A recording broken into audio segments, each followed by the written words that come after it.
everyone, welcome to my channel Success Graph. I am Sheenam Sachdeva, and if you are new to my channel, please do consider subscribing and press the bell icon to get the latest updates of my new videos on the channel. Question number 15 है 5 cards, the 10 jack, queen, king and ace of diamonds are well shuffled with their face downwards. 5 cards हैं जिसके अंदर Jack है, 10 है, queen, king और ace. One card is then picked up at random. Randomly एक card उसमें से pick किया गया. हमें प्रोबेबिलिटी निकालनी है that the card is the queen. तो फर्स्ट कार्ड क्या है? Picking up queen card. इसकी प्रोबेबिलिटी हमें फाइंड आउट करनी है क्योंकि 5 कार्ड है. 5 कार्ड में से एक क्वीन का कार्ड है, उसकी प्रोबेबिलिटी हो जाएगी 1/5. सेकेंड हमें फाइंड आउट करना है if the queen is drawn and put aside. Queen का जो कार्ड हमने यहाँ से निकाला था उसको एक साइड पर रख दिया. नाउ अब हमारे पास रह गए ओनली 4 कार्ड्स. तो सेकेंड कार्ड अब पिक करना है जिसकी प्रोबेबिलिटी हमें निकालनी है. Second card should be an ace. तो सेकेंड कार्ड के एस होने की प्रोबेबिलिटी निकालनी है बिकॉज इसमें एक एस था और क्वीन को हटा चुके हैं तो सिर्फ 4 कार्ड्स बच गए. तो इसकी प्रोबेबिलिटी होगी 1/4. Next is probability of queen. Queen की प्रोबेबिलिटी निकालनी है. क्वीन ऑलरेडी असाइड कर दिया हमने तो यहाँ पर कोई क्वीन नहीं है इसलिए 0/4 which is equals to 0. Next question है 16. 12 defective pens are accidentally mixed with 132 good ones. 12 defective pen है जिनको 132 गुड पेन्स के साथ मिक्स कर दिया गया. तो टोटल पेन्स कितने होंगे? 12 defective 132 good which is equals to 144. One pen is taken out at random from this lot. इस lot में से एक पेन को हमने निकाला. Determine the probability that the one pen taken out is a good one. तो good one pen निकालना है. good one थे 132. 132 upon 144 equals to 11/12. तो इसकी probability हो जाएगी 11/12. Number 17. A lot of 20 bulbs contains 4 defective ones. One bulb is drawn at random from the lot. What is the probability that bulb is defective? 20 bulbs हमें दिए हुए हैं जिसके अंदर 4 defective bulbs हैं. That means 16 good bulbs हैं. तो उसके अंदर हमें probability निकालनी that bulb is defective. First is bulb is defective. तो defective bulb की probability कितनी होगी? 4 defective bulbs upon 20 good bulbs, total bulbs. So which is equals to 1/5. This is equals to 1/5. Next है second part. Suppose the bulb drawn is not defective and is not replace. ना तो bulb drawn किया हुआ defective है ना ही वो replace किया है. Now one bulb is drawn at random from the rest. What is the probability that this bulb is not defective. तो एक बल्ब निकाला ना तो वो डिफेक्टिव है तो यानी कि वो गुड बल्ब हुआ. तो गुड बल्ब है तो उसे हमने क्या करा? एक साइड पर रख दिया, उसको यूज नहीं किया. उसके बाद जो बल्ब ड्रॉ किया उसको हमें बताना कि उसकी प्रोबेबिलिटी निकालनी है that it should be a good bulb. So अगर हमने एक बल्ब निकाला और वो गुड बल्ब था तो बचेंगे कितने? 15 बल्ब्स. टोटल कितने रह जाएंगे? 19 क्योंकि एक तो हम साइड में कर चुके हैं. तो गुड बल्ब्स की प्रोबेबिलिटी कितनी होगी? 15/19. Question number 18. A box contains 90 disc which are numbered from 1 to 90. तो टोटल डिस्क हमें गिवन है 90.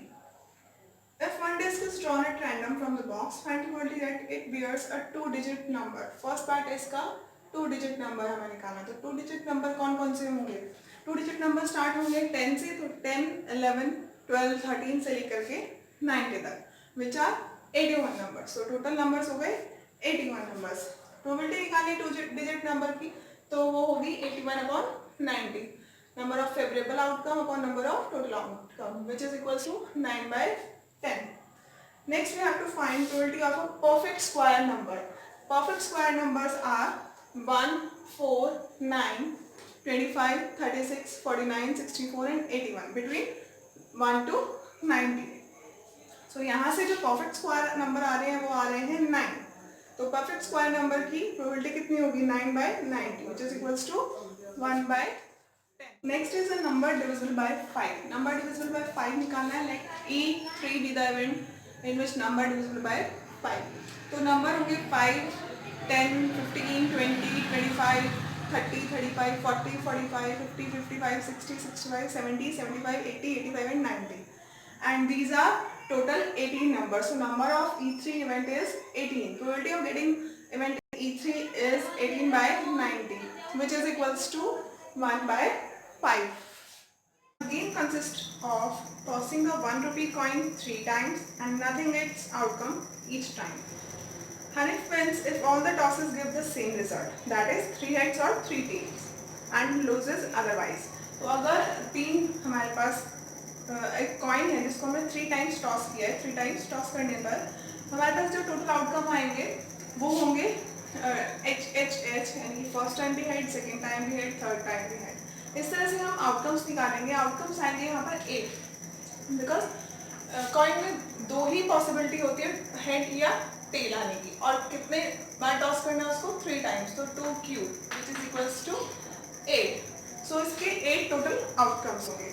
अब आगे क्वेश्चन में पूछा है कि Hanif will lose game if all the tosses do not have same result. अगर सबका रिजल्ट सेम नहीं होगा, यानी कि तीनों एच एच एच या टी टी टी नहीं आएंगे, तो हनीफ गेम को लूज कर देगा, otherwise he wins.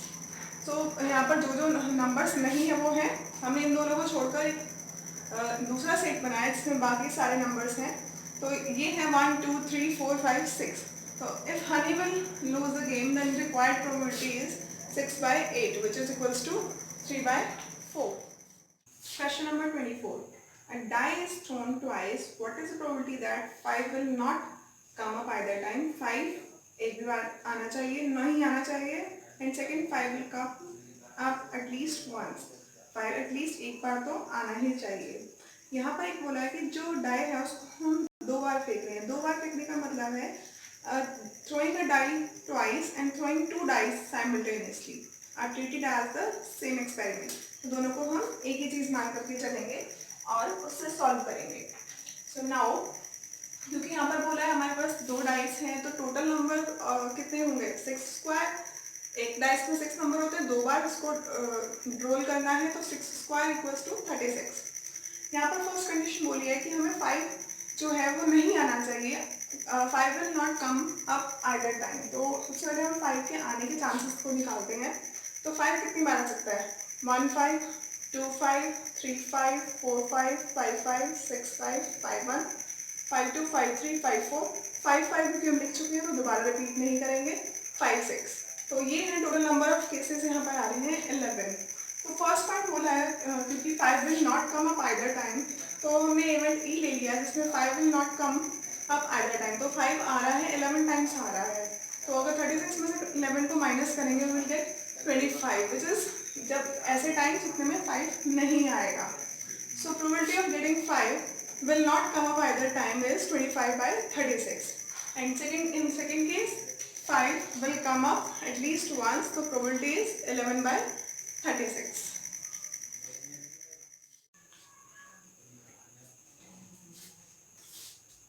Question number 24. A die is thrown twice. What is the probability that 5 will not come up either time? 5 एक भी बार आना चाहिए, नहीं आना चाहिए, and second 5 will come up at least once. 5 at least एक बार तो आना ही चाहिए। यहाँ पर एक बोला है कि जो डाई है उसको हम 2 बार फेंक रहे हैं। 2 बार फेंकने का मतलब है throwing a die twice and throwing 2 dice simultaneously are treated as the same experiment. तो दोनों को हम एक ही चीज़ मान करके चलेंगे और उससे सॉल्व करेंगे। सो नाउ क्योंकि यहाँ पर बोला है हमारे पास 2 डाइस हैं, तो टोटल नंबर कितने होंगे 6 स्क्वायर। एक डाइस में 6 नंबर होते हैं, 2 बार इसको रोल करना है, तो 6 स्क्वायर इक्वल्स टू 36। यहाँ पर फर्स्ट कंडीशन बोली है कि हमें 5 जो है वो नहीं आना चाहिए, 5 will not come up either time. तो सबसे पहले हम 5 के आने के चांसेस को निकालते हैं। तो 5 कितनी बार आ सकता है, 1 5 2 5 3 5 4 5 5 5 6 5 5 1 5 2 5 3 5 4 5 5 क्योंकि हम लिख चुके हैं तो दोबारा रिपीट नहीं करेंगे, 5 6। तो ये है टोटल नंबर ऑफ केसेस यहाँ पर आ रहे हैं 11। तो फर्स्ट पार्ट बोला है क्योंकि 5 will not come up either time, तो हमने इवेंट ई ले लिया जिसमें 5 will not come up either time. तो 5 आ रहा है, 11 टाइम्स आ रहा है, तो अगर 36 में से 11 को माइनस करेंगे विल गेट 25 विच इज जब ऐसे टाइम्स जितने में 5 नहीं आएगा। So probability of getting 5 will not come up either time is 25 by 36, and in second case 5 will come up at least once, so probability is 11 by 36.